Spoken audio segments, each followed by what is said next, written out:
विश्वं विष्णुवषट्कारो भूतभव्य भवत्प्रभुः भूतगतभूतभृतभावो भूतात्मा भूतभावनः भूतात्मा परमात्मा च मुक्तानां परं गतिः यव्यया पुरुष साक्षी क्षेत्रज्ञो अक्षरेव च योगो योगविदां नेता प्रधानपुरुषेश्वरः नारसिंह वपुः श्रीमान् केशवः पुरुषोत्तमः सर्वः शर्वः शिवः स्थाणो भूतादिनिधि अव्ययः सम्भवनो भावनो भर्ता प्रभुः प्रभु ईश्वरः अनादिनिधनो धाता विधाता धातुरुत्तमः यम्बो शम्भो आदित्य पुष्कराक्षो महासनः अप्रमेयो ऋषिकेशः पद्मनाभो अमरप्रभुः विश्वकर्मा मनुध्वष्टा स्तविष्टः स्थविरो ध्रुवः अग्रः शाश्वतः कृष्णो लोहिताक्षः प्रतर्दनः प्रभूतस्त्रीककुबधाम पवित्रं मङ्गलं परम् ईशानः प्राणदा प्राणो ज्येष्ठः श्रेष्ठः प्रजापतिः हिरण्यगर्भो भूगर्भो माधवो मधुसूदनः ईश्वरो विक्रमी धन्वी मेधावी विक्रमः क्रमः अनुत्तमो दुराधर्षः कृतज्ञः कृतिः आत्मवान् सुरेशः शरणं शर्मा विश्वरेतः प्रजाभवः अहः संवत्सरो व्यालः प्रत्यय सर्वदर्शनः अहः सर्वेश्वरः सिद्धः सिद्धि सर्वाधि अच्युतः वृषाकपिः अमेयात्मा सर्वयोगविनिःसृतः वसुः वसुमनः सत्यः समात्मा संमितः समः अमोघः पुण्डरीकाक्षो वृषकर्मा वृषाकृतिः रुद्रो बहुशिरा बभ्रू विश्वयोनिः शुचिस्रवाः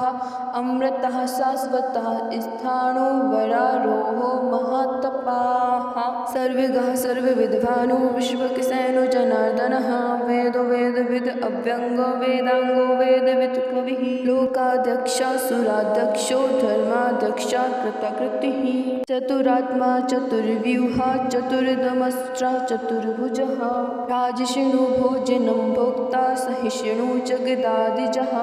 अनघो विजयो जेता विश्वयोनिः पुनर्वसुः पेन्द्रो वामिनः प्रांशु अमोघः शुचिः ऊर्जितः अतीन्द्रः सङ्ग्रहः सर्गो धातात्मा नियमो यमः वेदो वेदः सदा योगी वीरः माधवो मधुः अतीन्द्रियो महामायो महोत्साहो महाबलः महाबुद्धि महावीर्यो महाशक्ति महाधुतिः अनिर्दिश्य वपुः श्रीमान् अमेयात्मा महाद्रितृक् महेशवासो महीभर्ता श्रीनिवासः सतां गतिः अनिरुद्धः सुरानन्दो गोविन्दो गोविदाम्पतिः दमनो हंसा सुपर्णो भुजगोत्तमः हिरण्यनाभः सुतपा पद्मनाभः प्रजापतिः तु शर्वदृक्सिंहः सन्निधाता सन्धिमानस्तरः अजो दुर्मर्षणः शास्ता विश्रुतात्मा सुरारिः गुरुः गुरुत्तमो धामः सत्यः सत्यपराक्रमः निमिषो आनिमिषः सर्गी वाचस्पतिः उदारधी ग्रणिः ग्रामणिः श्रीमान् न्यायो नेता समीरणः स्त्रमूर्धा विश्वात्मा सहस्राक्षः सहस्रपात् आवर्तनो निवृत्तात्मा संवृतः संप्रमर्दनः संवर्तको वनरे अनिलो धरणीधरः सुप्रसादः प्रसन्नात्मा विश्वधृक् विश्वभुक् विभुः सत्कर्ता सकृतः साधुजन्युः नारायणो नरः असंख्ययो अप्रमेयात्मा विशिष्टः सृष्टिकतशुचिः सिद्धार्थः सिद्धसंकल्पः सिद्धिदा सिद्धिसाधनः वृषाहि वृषभो विष्णुः वृषपर्वा वृषोदरः वर्धनो वर्धमानश्च विविक्तः श्रुतिसागरः सुभुजो दुर्धरो वाग्मी महेन्द्रो वसुदो वसुः नैकरूपो बृहद्रूपः सिपिविष्टा प्रकाशनः ओजः तेजोदतिधरः प्रकाश आत्मा प्रतापनः रिद्धः स्पष्टाक्षरो मन्त्रः चन्द्रांशु भास्करादुतिः अमृतांशुदुर्भवो भानुः शशिबिन्दुः सुरेश्वरः औषधं जगतः सेतुः सत्यधर्मपराक्रमः भूतभव्यभवतनाथः पवनः पावनो नलः कामः कामकृतकान्तः कामः कामप्रदः प्रभुः युगादिकृतयुगावर्तो नैकमायो महाशनः अदृश्यो व्यक्तरूपश्च सहस्रजतानन्तजत् इष्टो विशिष्टशिष्टश्च शिखण्डी नहिषो वृषः क्रोधः क्रोधकृतकर्ता विश्वबाहु महीधरः अच्युतः प्रथितः प्राणः प्राणदो वासवानुजः अपामनिधिरधिष्ठानम् अप्रमत्तः प्रतिष्ठितः स्कन्दः स्कन्दधरो धुर्यो वरदो वायुवाहनः वासुदेवो बृहद्भानुः आदिदेवः पुरन्दरः अशोकस्तारणहस्तारः शूरशौरिः जनेश्वरः अनुकूलशतावर्तः पद्मी पद्मनिवेक्षणः पद्मनाभोरविन्दाक्षः पद्मगर्भः शरीरभृत् महर्दिरुद्धो वृद्धात्मा महाक्षो गरुडध्वजः अतुलः शर्वो भीमः समयज्ञो हविर्हरिः सर्वलक्षणलक्षण्यो लक्ष्मीवान् समित्युञ्जयः विक्षरो रोहितो मार्गो हेतुः दामोदरसहः महीधरो महाभागो वेगवानमिताशनः उद्भवः क्षोभणो देवः श्रीगर्भः परमेश्वरः करणं कारणं कर्ता विकर्ता गहनो गुहः व्यवसायो व्यवस्थानः संस्थानस्थानदो ध्रुवः परधि परमस्पश्चः तुष्टः पुष्टः सुवेक्षणः रामविरामुर्विर्जो मार्ग्यो नेयो नयोन्नयः वीरः शक्तिमतां श्रेष्ठः धर्मो धर्मविदुत्तमः वैकुण्ठः पुरुषः प्राणः प्राणिदः प्रणवः क्रतुः हिरण्यगर्भः शत्रुघ्नो व्यापृतो वायुर्धोक्षजः ऋतुः सुदर्शनः कालः परमेष्टिपरिग्रहः अग्निसंवत्सरो दक्षो विश्रामो विश्वदक्षिणः विस्तारः स्थावरः स्थाणुः प्रमाणं बीजमव्ययम् अर्थो अनर्थो महाकोशो महाभोगो महाधनः अनिर्विण्यस्तविष्टो भूर्धर्मयूपो महामखः नक्षत्रनेमिः नक्षत्री क्षमः क्षामः समीहनः यज्ञयज्ञो महेजश्च क्रतुः सत्रं सतां गतिः सर्वदर्शी विमुक्तात्मा सर्वज्ञो ज्ञानमुत्तमः सुव्रतः सुमुखः सूक्ष्मः सुघोषः सुखदः सुहृत् मनोहरो जितक्रोधो वीरबाहुर्विदारणः स्वापनः स्वावसो व्यापी नैकात्मा नैककर्मकृत् वत्सरो वत्सलो वत्सी रत्नगर्भो धनीश्वरः धर्मगुभधर्मकृतधर्मी सदसक्षरम् अक्षरम् अविज्ञाता सहस्रांशुः विधाता कृतलक्षणः गवस्तिनेमि सत्त्वस्थः सिंहो भूतमहेश्वरः आदिदेवो महादेवो देवेशो देवभृतिगुरुः उत्तरो गोपतिर्गोप्ता ज्ञानिगम्य पुरातनः शरीरभूतभृतभोक्ता कपीन्द्रो भूरिदक्षिणः सोमपो अमृतपः सोमः पुरुजितपुरुषोत्तमः विनयो जया सत्यसन्धो दाशार्हः सात्वतां पतिः जीवो विनयिता साक्षी मुकुन्दो अमितविक्रमः अम्भो निधिरन्तात्मा महोदधिशयो अन्तकः अजो महार्हः स्वाभाव्यो जिता मित्रः प्रमोदनः आनन्दो नन्दनो नन्दः सत्यधर्मातिविक्रमः महर्षिः कपिलाचार्य कृतज्ञो मेदिनीपतिः त्रिपदस्त्रिदशाध्यक्षो महाशृङ्गः कृतान्तकृत् महावराहो गोविन्दः सुषेणः कनकाङ्गदी गुह्यो गभीरो गहनो गुप्तश्चक्रगदाधरः वेदः स्वाङ्गो जितः कृष्णो दृढः सङ्कर्षणो अच्युतः वर्णो वारणो वृक्षा पुष्कराक्षो महामनः भगवान् भगवानन्दी वनमाली हलायुधः आदित्यो ज्योतिरादित्यः सहिष्णो गतिसत्तमः सुधन्वा खण्डपरशुरदारुणो द्रविणप्रदः दिभिः स्पृक् सर्वदृक्व्यासो वाचस्पतिः अयोनिजः त्रिसामासा मघः साम्यनिर्वाणं भेषजं भिषक् सन्न्यासिकृतक्षमा शान्तो निष्ठा शान्तिः परायणः शुभाङ्गः शान्तिदास्रष्टा कुमुदः कुवलेशया गोहितो गोपितृगोप्ता वृषभाक्षो वृषप्रियः अनिर्वर्ती निवृत्तात्मा संक्षेप्ता क्षेमीकृतशिवः श्रीवत्सवक्षः श्रीवासः श्रीपतिः श्रीमताम्बरः श्रीदाश्रीशः श्रीनिवासः श्रीनिधिः श्रीविभावनः श्रीधरा श्रीकरा श्रेया श्रीमान् लोकत्रयस्यः स्वक्षः स्वङ्गः सतानन्दो नन्दिर्ज्योतिर्गणेश्वरः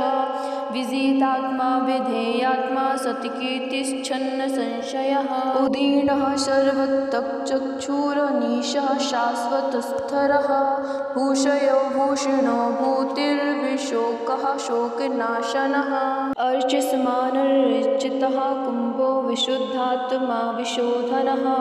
अनिरुद्धो प्रतिरतः प्रद्युम्नो मितविक्रमः कालनेमि निहावीरः सौरी सूर्यजनेश्वरः त्रिलोकात्मा त्रिलोकेशा केशवा केशिहा हरिः कामदेव कामपालः कामिकान्ता कृतगमः अनिर्देश्यवपुर्विष्णु वीरो अनन्तो धनञ्जयः ब्राह्मण्यो ब्रह्मीकृत ब्रह्मा ब्रह्म ब्रह्मविवर्धनः ब्रह्मविद् ब्राह्मणो ब्रह्मी ब्रह्माज्ञो ब्राह्मणप्रियः महाक्रमो महाकर्मा महातेजा महोरगः महाक्रतुर्महायज्ञा महायज्ञो महाहविः स्तव्यः स्तवप्रियः स्तोत्रं स्तुतिस्तोतारणप्रियः पूर्णः पूरयिता पुण्यः पुण्यकीर्तिरनामयः मनोजवस्तीर्थकरो वसुरेता वसुप्रदः वसुप्रदो वासुदेवो वसुर्वसुम्ना हविः सद्गतिः सत्कृतिः सत्ता सद्भुतिः सत्परायणः सूरसेनो यदुश्रेष्ठः सन्निवासासु यामुनः भूतवासु वासुदेवः सर्वासुनिलो नलः दर्पः दर्पदो द्रप्तो दुर्धरो अथः पराजितः विश्वमूर्ति महामूर्तिः दीप्तिमूर्ति अमूर्तिमान् अनेकमूर्तिरव्यक्तः सत्मूर्तिः सतान्मनः एकोनेकः स वः कः किं यत् तत् पद्मनुत्तमं लोकबन्धु लोकनाथो माधवो भक्तवत्सलः सुवर्णो वर्णो हेमाङ्गो वराङ्गः चन्दनाङ्गदैः वीरः विश्वमः शून्यो घृताशीरश्चलश्चलः अमानिमानदो मान्यो लोकस्वामित्लोकधृक्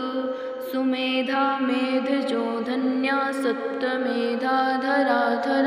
तेजो वृषो धुतिधरः सर्वशस्त्रभृतांवरः प्रग्रहो निग्रहो व्यग्रो नेकशृङ्गो गदाग्रजः चतुर्मूर्तिः चतुर्बाहुश्चतुर्व्यूहश्चतुर्गतिः चतुरात्मा चतुर्भावश्चतुर्वेदविदेकपात् समावर्तो निवृत्तात्मा दुर्जयो दुरतिक्रमः दुर्लभो दुर्गमो दुर्गो दुरावासो दुरारिः शुभाङ्गो लोकसारङ्गा सुतन्तुस्तन्तुवर्धनः इन्द्रकर्मा महाकर्मा कृतकर्मा कृतागमः उद्भवा सुन्दरा सुन्दो रत्ननाभा सुलोचनः अर्को वाजसनः शृङ्गी जयन्तः सर्वविजयी कर्णबिन्दुर्क्षोभ्यः सर्ववागीश्वरेश्वरः महाहृदो महागर्तो महाभूतो महानिधिः कुमुदः कुन्दरः कुन्दापर्जन्यः पावनो नीलः अमृतांशु अमृतवपुः सर्वज्ञः सर्वतोमुखः सुलभः सुव्रतः सिद्धः शत्रुजिच्छत्रुतापनः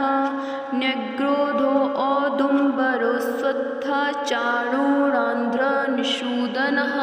सहस्रार्चिः सप्तजिह्वा सप्तेधा सप्तवाहनः अमूर्तिरनघोचिन्त्यो भयकृतभयनाशनः अणुः बृहत् कृशः स्थूलोग्रणभृन्निर्गुणो महान् अधृतः स्वधृतः स्वास्य प्राङ्गवंशो वंशवर्धनः भारप्रतिकथितो योगी योगीशः सर्वकामदः आश्रमः श्रमणः श्यामः सुपर्णो वायुवाहनः धनुर्धरो धनुर्वेदो दण्डो दमयिता दमः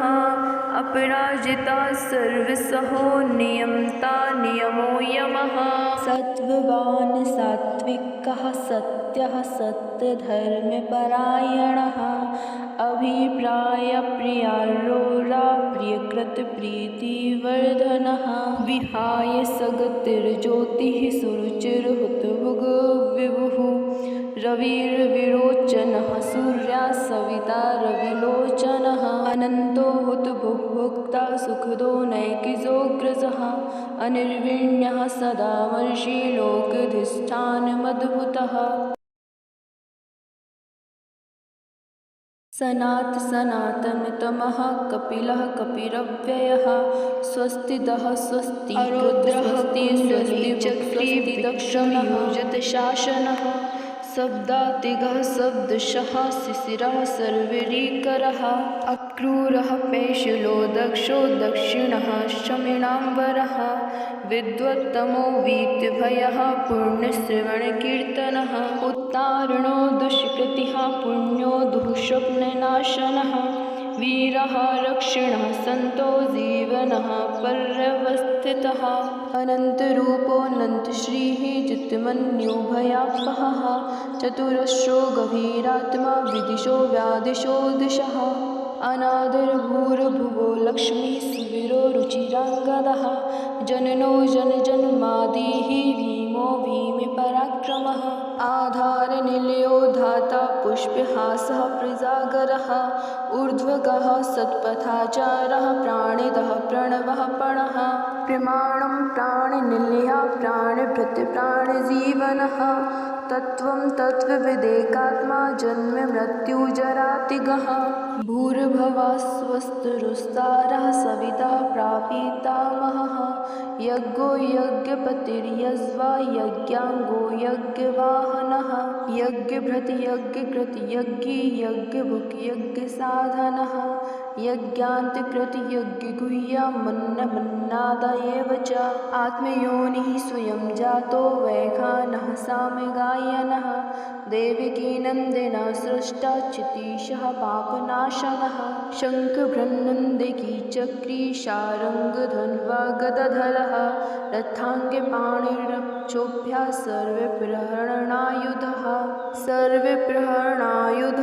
ॐ नमः इति वनमाली गदेशाङ्गी शङ्खी चक्री चनन्दकी श्रीमान् नारायणो विष्णु वासुदेवो अविरक्षतु। इसका नित्य पाठ करें, इससे आपको सकारात्मक ऊर्जा का अनुभव होगा, आपके घर की नकारात्मक ऊर्जा जाएगी, आपका फोकस बढ़ेगा। और अगर वीडियो अच्छा लगा हो तो लाइक कमेंट सब्सक्राइब करना ना भूलें, क्योंकि आपका एक कमेंट ही मुझे इस प्रकार के और वीडियो बनाने के लिए प्रेरित करता है और मेरी गलतियाँ बताता है। अगर आपको अच्छा लगा हो तब भी कमेंट करें और ना लगा हो तब भी कमेंट करें। राधे राधे।